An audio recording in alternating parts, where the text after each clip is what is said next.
इतर समाजाकडे जेवढे पुरावे नसतील त्यापेक्षा हजारो पट पुरावे हा समाज तुम्हाला द्यायला तयार आहे आणि तुम्ही आम्हाला कसं रोखू शकता लक्षात घ्या। तुम्हाला सांगायचं आहे 1871 ते 1952 हा समाज गुन्हेगारी जमात होता, ट्राईब होता, हे सगळ्यांना जगाला माहित आहे। आणि या महाराष्ट्रातल्याच नव्हे तर या देशातल्या लोकांना मला सांगायचं आहे की ज्या ज्या वेळेला या देशामध्ये दुष्काळ पडला त्या वेळेला या बंजारा समाजाने लढणीच्या माध्यमातून या देशाला अन्नधान्य पुरवण्याचं काम केलंय। आम्ही जे अन्नधान्य पुरवलं ते खाऊन या देशातले लोक जगलेले आहेत, लक्षात ठेवा।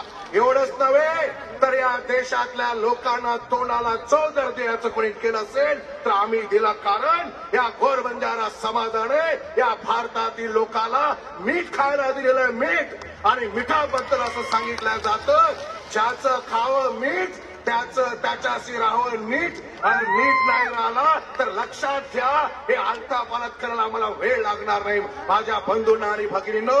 आणि या एवढंच नव्हे तर या देशाची जिथून राजसत्ता चालते, जिथून राजकारण चालते ते रायसीना हिल आमच्या लकीशा बंजाराची ती जागा आहे, तिथे पार्लमेंट आहे, तिथे संसद भवन आहे आणि तिथून पूर्ण देशाचा राजकारभार चालतो।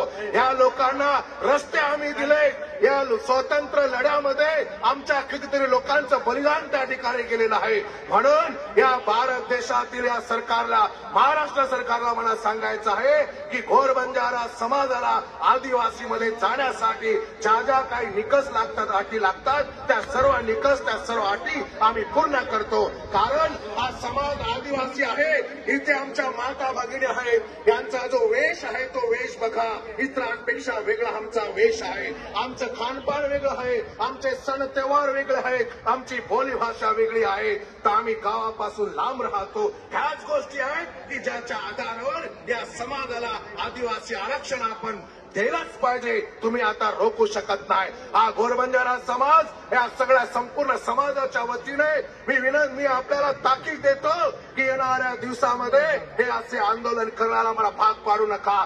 जर आम्ही मुंबईला पोहोचलो तर लक्षात ठेवा तिथल्या लोकांना जगणं मुश्किल होऊन जाईल। म्हणून या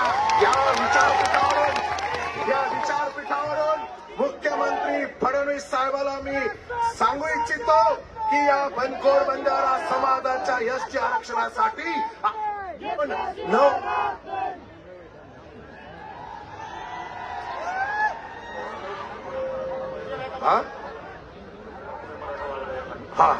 हॅलो या घोर बंजारा समाजाच्या एसटी आरक्षणासाठी आमच्या 2 नवयुवक तरुणांचा त्या ठिकाणी बळी गेलाय, ते शहीद झालेले आहेत।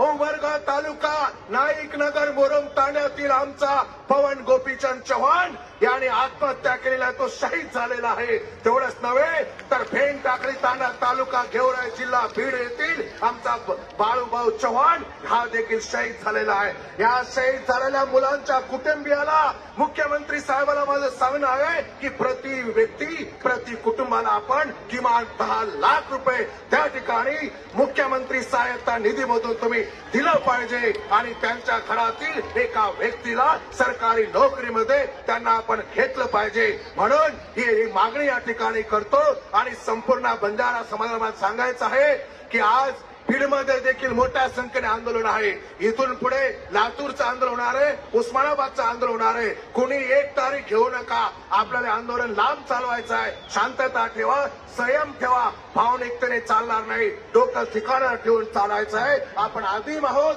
आपण पूर्वीचे आहोत, ज्या वेळेला इथे धर्म नावाची गोष्ट नव्हती त्यावेळेला इसवी सन पूर्व 8,500 वर्षापूर्वी सिंधू संस्कृतीतला हा समाज आहे, हा वेगळेपण जपलेला समाज आहे। म्हणून या संपूर्ण जालनातील सगळ्या जनतेला मी लाख कोटी कोटी धन्यवाद देतो की आपण एवढ्या मोठ्या संख्येमध्ये इथे आलात आणि निश्चितच येणाऱ्या दिवसामध्ये आपण आरक्षण घेतल्याशिवाय थांबणार नाही। म्हणून एकच सांगतो, जो हमारी बात करेगा वही हम पे राज करेगा। आणि म्हणून ज्या लोकांना आपण मतदान करतो त्या आमदारांना मला सांगायचं आहे की ही मागणी फक्त आमची नाहीये, आमच्या मतावर तुम्ही आमदार खासदार होताय, लक्षात घ्या। या मागणीसाठी जर तुम्ही तिकडे सरकारकडे जर तुमचे पाठपुरावा केला नाही तर तुम्हाला देखील खुर्चीवर खाली उतरण्याशिवाय राहणार नाही। आणि तुम्हाला समाजाला मला सांगायचं आहे की समाज भी मन केर छा चाटुगिरी बंद करो, हाजी हाजी बंद करो।